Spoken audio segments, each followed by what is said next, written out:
നമസ്കാരം. അഗ്രവിഷനിലേക്ക് എല്ലാവർക്കും സ്വാഗതം. അപ്പോൾ നമുക്ക് കർഷക ദിനം അടുത്ത് വരികയാണ്. ചിങ്ങം 1. അപ്പോൾ എല്ലാവരും നമ്മുടെ വീട്ടിൽ ഒരു ചെറിയ അടുക്കളത്തോട്ടം ഉണ്ടാക്കണം. അതാണ് എനിക്ക് എല്ലാവരോടും കർഷക ദിനത്തിനും പറയാനുള്ളത്.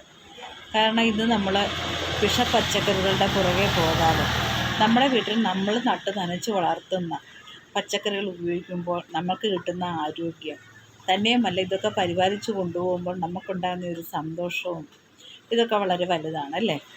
നമ്മളുടെ മനസ്സിൽ നല്ല പോസിറ്റീവ് ചിന്തകൾ ഉണ്ടാവുകയാണ്, ഒരു സന്തോഷം അനുഭവിക്കുകയാണ്. വിളവെടുക്കുമ്പോൾ കിട്ടുന്ന ഒരു സന്തോഷം ഇതൊക്കെ ചെയ്യുന്ന ആൾക്കാർക്കേ അറിയാൻ പറ്റത്തുള്ളൂ. ഒരാൾ പറഞ്ഞു തന്നാൽ അത് എത്രയും മനസ്സിലാവുമെന്ന് എനിക്കറിയത്തില്ല.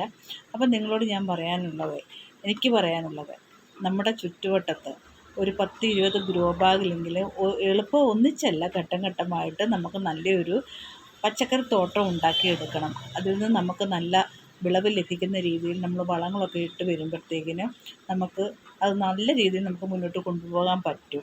അപ്പോൾ നിങ്ങൾ അങ്ങനെയൊക്കെ ശ്രമിക്കണം. ഉള്ള ആൾക്കാരത് നന്നായിട്ട് പരിപാലിച്ച് മുന്നോട്ട് കൊണ്ടുപോവുക. ഇത് ചെയ്ത് അതിനകത്തുനിന്ന് ഫലമെടുത്ത ആൾക്കാർ ഒരിക്കലും പിന്മാറത്തില്ല. അവർ വീണ്ടും വീണ്ടും നട്ടുകൊണ്ടേയിരിക്കും.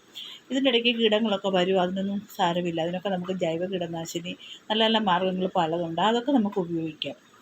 അപ്പോൾ നിങ്ങളെല്ലാവരും കർഷക ദിനത്തിനെങ്കിലും അതിൻ്റെ ഒരു ആരവം കുറിക്കണം. അതിന് നേരത്തെ തലേ ദിവസമേ നമ്മൾ പച്ചക്കറി തൈകളോ വിത്തുകളോ ഒക്കെ വാങ്ങിച്ചിട്ട് അന്നത്തെ ദിവസം ഞായറാഴ്ചയാണ്, എല്ലാവർക്കും അവധിയൊക്കെ ഉള്ള ദിവസമാണ്. നമ്മുടെ കുട്ടികളെ കൂടെ ഉൾപ്പെടുത്തിക്കൊണ്ട് തന്നെ നമുക്ക് നല്ലൊരു അടുക്കളത്തോട്ടം ഉണ്ടാക്കാം. അപ്പോൾ ഉള്ള ആൾക്കാർ സന്തോഷം, ഇല്ലാത്തവർ അതിനുവേണ്ടി ശ്രമിക്കണം. എൻ്റെ ഈ ചാനൽ എല്ലാവരും കാണാം. അതിനകത്ത് എന്തെങ്കിലും സംശയങ്ങൾ, കൃഷിയുമായിട്ട് ബന്ധപ്പെട്ട സംശയങ്ങൾ ചോദിച്ചു കഴിഞ്ഞാൽ ഞാനത് അന്നേരം തന്നെ ഞങ്ങൾക്ക് പറഞ്ഞു തരാം. ഞാൻ എപ്പോഴും കമൻറ്റ് നോക്കുന്ന ഒരാളാണ്, കാരണം ആരെങ്കിലും എന്തെങ്കിലും ചോദിച്ചിട്ടുണ്ടോ എന്നൊക്കെ അറിയാനായിട്ട്. അപ്പോൾ എൻ്റെ ഈ ചെറിയൊരു ചാനൽ നിങ്ങൾ കാണുക, കണ്ടെന്നെ സപ്പോർട്ട് ചെയ്യുക. അതുപോലെ തന്നെ കൃഷികാര്യങ്ങളുമായിട്ട് കുറേ വീഡിയോ ഒക്കെ ഇട്ടിട്ടുണ്ട്, ആ വീഡിയോ ഒക്കെ നിങ്ങളൊന്ന് കാണണം. അപ്പോൾ നിങ്ങൾക്ക് അതൊക്കെ പ്രയോജനപ്പെടുത്തും. കാരണം വലിയ വിപുലീകരിച്ചുള്ള വീഡിയോ ഒന്നുമല്ല.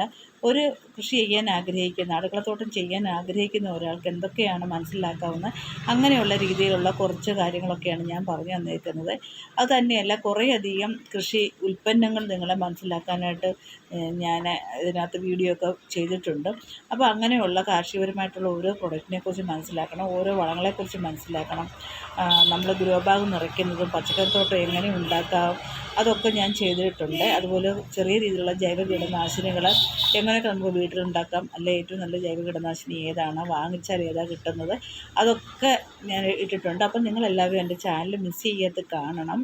നിങ്ങൾക്ക് പ്രയോജനപ്പെടുന്ന ഒരു ചാനലാണ്. അപ്പം എല്ലാവരും സപ്പോർട്ട് ചെയ്യുക.